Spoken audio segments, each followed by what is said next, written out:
Hello, this is the Watchdog, and welcome back to Fun with Watches. If watches weren't fun, you'd only need one. Today we're going to review the Skmei 1251. Let's start with the wrist check. I'm wearing this Gigadiddy calendar watch, and Grogo is wearing my Skmei 1560, which is the first Skmei I ever reviewed. I asked Grogo if I should review a Hamilton Frogman. He said, "Why a Frogman? Frogmen don't lay eggs." Alright, let's take a look at the watch. The watch does not come in a box. This watch was under $10, so you usually don't get a box if it's under $10. But there it is in all its glory. This is a big watch. This is the 13th Skmei on my channel, and if I have been mispronouncing it for the last several years, nobody has corrected me yet. This is a rather large digital watch with a rather large digital display, but is light enough and contours to the wrist so that it wears much smaller than the 50 millimeters diameter would imply. This is a full-featured digital watch with dual time, alarm, stopwatch, and countdown timer. The only thing it lacks is any indication of time zone, nor does it have a daylight savings flag. But it does have a year, so it is a perpetual calendar that even handles leap year. This is a big negative display with a full-size numbers and the day and the date on the dial, not needing a button press to see the date. This watch comes in 3 colorways. If you don't like the army green that I chose, there's also an all black. There is another one that they call black and brown, but the only thing brown about it is the useless chapter ring.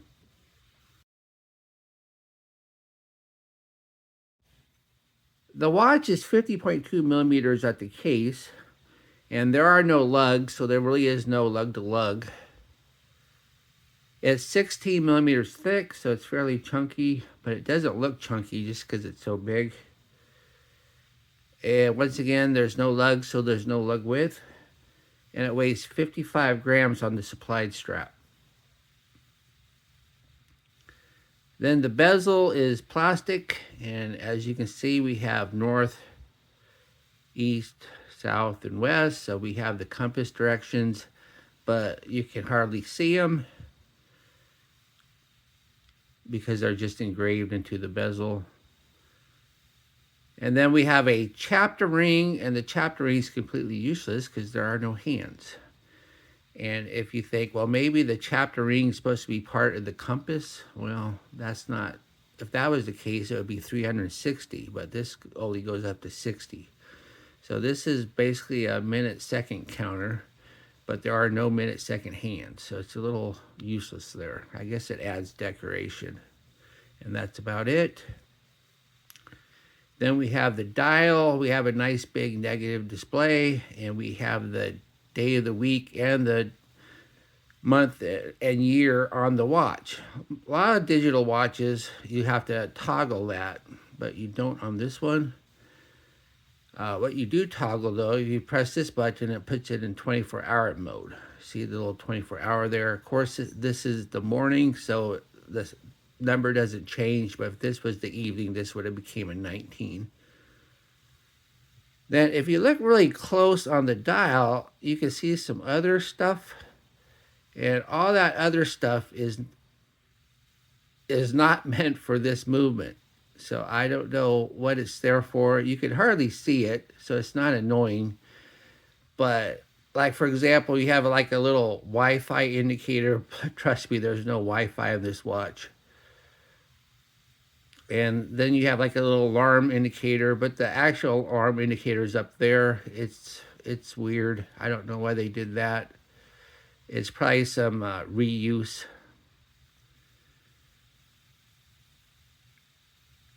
And then you have 4 pushers here, and only one is the light. I've had several watches where you have 4 pushers, but 2 of them are the light. But no, your actual 4 pusher watch here. As you can see, the backlight's decent. It does a good job. My camera doesn't do it justice. My camera makes it look brighter than it is, and it's not.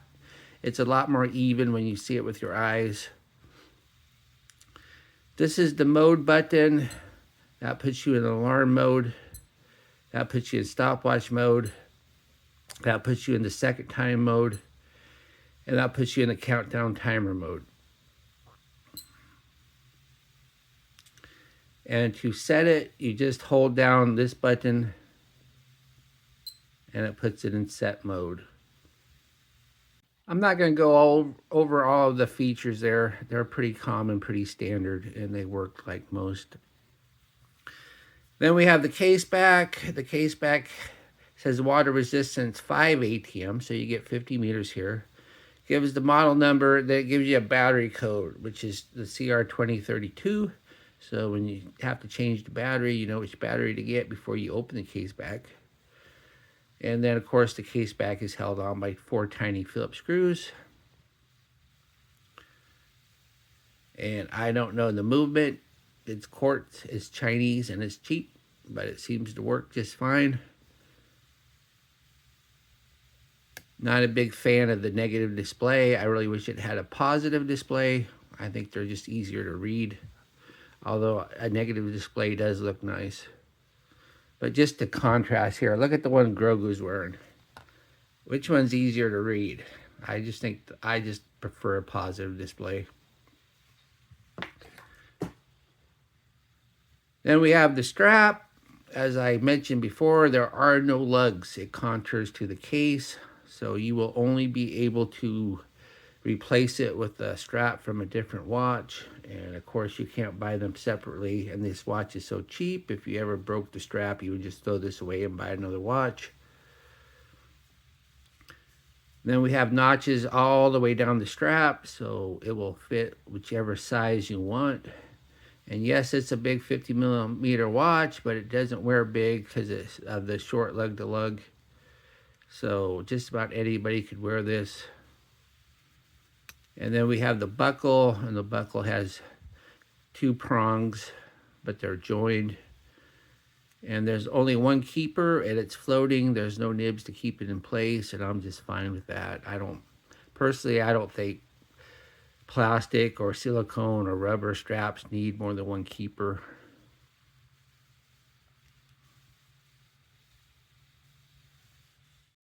Here's the watch of my 7.5-inch wrist. Yes, it's a big chunky watch, but it wears nice and it's light. And it contours to the wrist, so it doesn't feel big. And yes, it's 16 millimeters, but it does, because of the size, it doesn't look like it's 16 millimeters. And as you can see, I have plenty of notches going out, so you could wear this if you're The Rock or that guy that plays Rabbit in the new Dune movie. What's his name? David Faustino? I don't know. Oh, David Bautista. Yeah, that's right.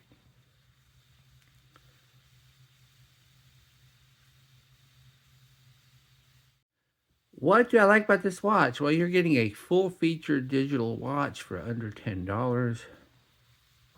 Has a big, easy-to-read display, nice big numbers.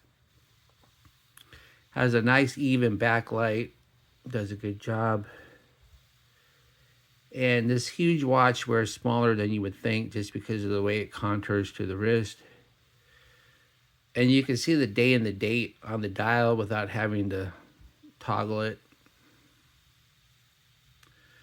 What are my grapes and groans? Useless chapter ring. There are no hands, so why is this necessary? And it has a lot of stuff on the dial. You can barely see it, but it's not made for this watch. There's no time zone setting or daylight savings flag. And I would have preferred to have an option for a positive display. And you can't change the strap. Do I recommend this watch? Yes, you're getting a lot of watch for the money. Yeah, you're not getting world time, but it's easy enough to change the time when you need to. Well, thank you for watching my review of the Skmei 1251, and I will be back with another review. Be sure and like and subscribe to my channel, and if you like this watch, use my affiliate link, and I might get 3 cents for it. Bye.